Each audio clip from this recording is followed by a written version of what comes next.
There were no tours of duty in the German Luftwaffe during World War II. Fighter pilots didn't rotate home or transfer to non-combat jobs after a certain number of missions or victories. They were on continuous duty until severely wounded or killed. No other pilots in history faced such a high combat exposure rate. Many flew hundreds of sorties, and some of the top-scoring aces flew well over 1,000 missions. If anything, the practice promoted camaraderie and friendly rivalry between successful peers. But the longer they flew, the law of averages resulted in them being brought down one way or another, regardless of skill. If they managed to survive, there was another plane waiting for them to go right back up. Throughout the war, the German consensus was that the British and American pilots were superior to their Soviet allies, not only in skill and tactics, but in mutual respect. Luftwaffe units were exchanged from the Western to the Eastern Front to give the pilots who'd been fighting against the Americans and British a chance to share in the high-scoring action that took place against the Soviets.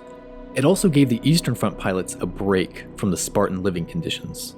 However, pilots from the Eastern Front often found themselves out of their element when engaging with the Western Allies, especially when facing large formations of heavy four-engine American bombers and their fighter escorts. Hans Philipp flew over 500 combat missions and was credited with 206 aerial victories, 177 on the Eastern Front. He described fighter combat against the Soviets as a joy. One never knew if life was certain. But the curve into 70 fortresses let all the sins of one's life pass before one's eyes. It was painful to force every pilot in the wing against it, especially the inexperienced young newcomer. On October 8, 1943, as wing commander of Jagdgeschwader 1, he led his fighters against B-17s attacking Bremen.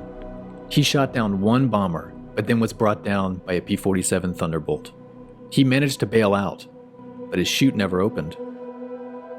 Air combat against enemy fighters was widely considered as an exciting lethal sport, in which the best pilot won. Intercepting bomber formations was a different matter entirely. There was little opportunity to exercise traditional combat skills. A conventional attack on a bomber from behind was hazardous. Overtaking them was a lengthy process during which the attacking fighter faced low deflection fire from dozens of 50 caliber machine guns. The sheer volume of fire in their combat box was such that survival seemed a matter of chance. Many German fighters were hit before even coming within their effective firing range. They could do everything by the books and still get shot down by a lucky American gunner. Egon Meyer of Jagdgeschwader 2 scored all of his 102 victories on the Western Front. 24 were four-engine bombers. He developed the head-on attack as the most effective solution for dealing with the heavies.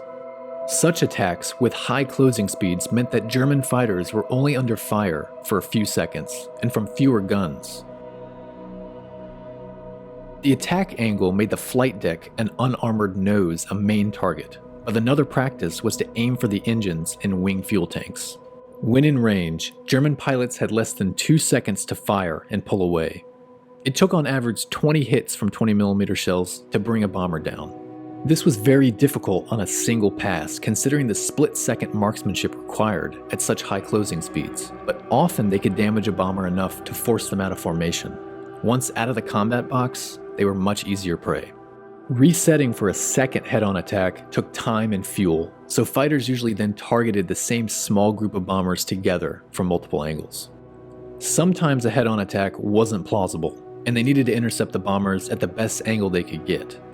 To increase their success, they added more and heavier cannons to their fighters, often mounted under the wings.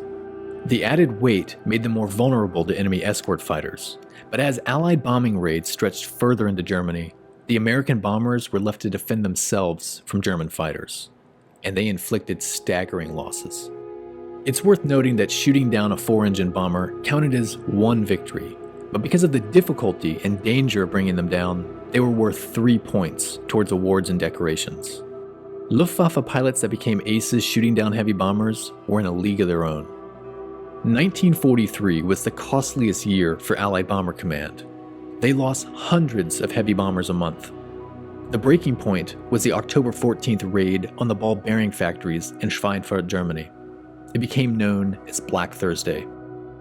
Of the 291 bombers that departed on the mission, 60 were shot down, resulting in some 600 airmen lost over enemy territory.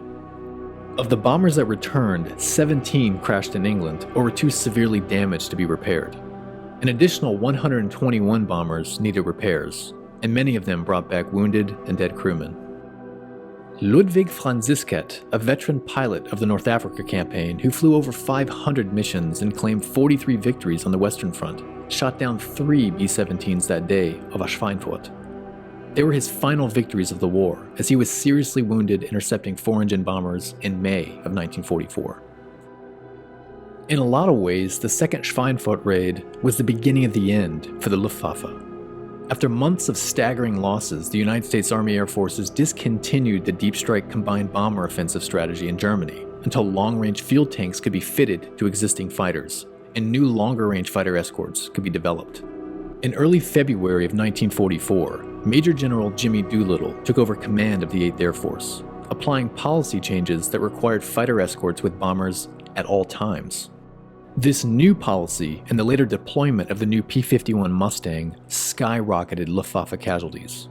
Over 1,000 German fighter pilots were lost in the first 4 months of 1944. While the vast majority were novice replacements, all too many were irreplaceable veterans. Bomber intercept expert Egon Meyer, who was the first German ace to reach 100 victories entirely on the Western Front, was shot down and killed by P-47 Thunderbolts near the border of Luxembourg while engaging B-17s on March 2, 1944. Wolf Dietrich Wilke flew 732 missions and claimed 162 aerial victories, the majority on the Eastern Front. He was a veteran of the battles of France and Britain, fought during Operation Barbarossa and later the Battle of Stalingrad. He was killed by P-51 Mustangs on March 23, 1944, while engaging a massive formation of over 700 heavy bombers. Allied bombers were decimating German cities and their populations, but they were very much the bait to bring the Luftwaffe to their destruction. It didn't matter how skillful or experienced their pilots were, the Luftwaffe could not sustain their ranks against such overwhelming numerical odds and tactical disadvantages.